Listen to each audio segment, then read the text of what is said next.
شب برات کو حضور نبی رحمت صلی اللہ علیہ وآلہ وسلم نے سجدے کی حالت میں ایک دعا بار بار کی۔ ام المومنین حضرت سیدہ عائشہ صدیقہ رضی اللہ عنہا سماعت کر رہی تھیں۔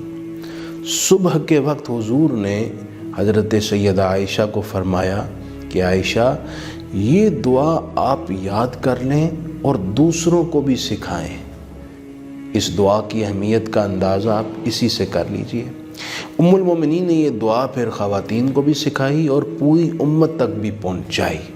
یہ یاد رہے اللہ تعالیٰ کی رحمتوں کی خاص کنجیاں ہوتی ہیں۔ یہ دعائیں اور مقدس الفاظ مختلف رحمتوں کے جہان کی کنجیاں ہیں۔ اس کے اپنے اسرار اور اثرات ہیں۔ جہاں آپ بہت ساری دعائیں کریں گے، ان دعاؤں کو بطور خاص اپنے معمول میں شامل رکھیے گا۔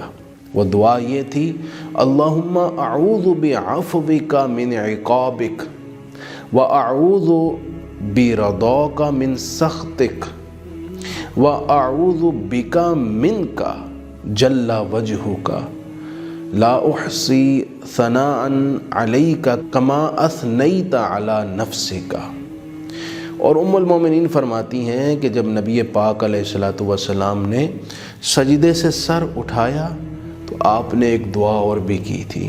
وہ دعا یہ تھی: اللہم ارزقنی قلبا نقیا من الشر لا جافیا ولا شقیا، کہ اے پروردگار مجھے ایسا دل دے جو ہر شر سے پاک ہو، جو نہ تو بے وفا ہو اور نہ ہی اس میں بدبختی ہو۔ اس دعا میں بھی ہمارے لیے تعلیم ہے۔ اس رات کو جو دعا کی جاتی ہے اس کے لیے مقبولیت کی بشارت ہے۔ اور حدیث پاک میں فرمایا گیا کہ 5 راتیں ایسی ہیں جن میں کی جانے والی دعائیں رد نہیں ہوتی، ان میں سے ایک رات شب برات ہے۔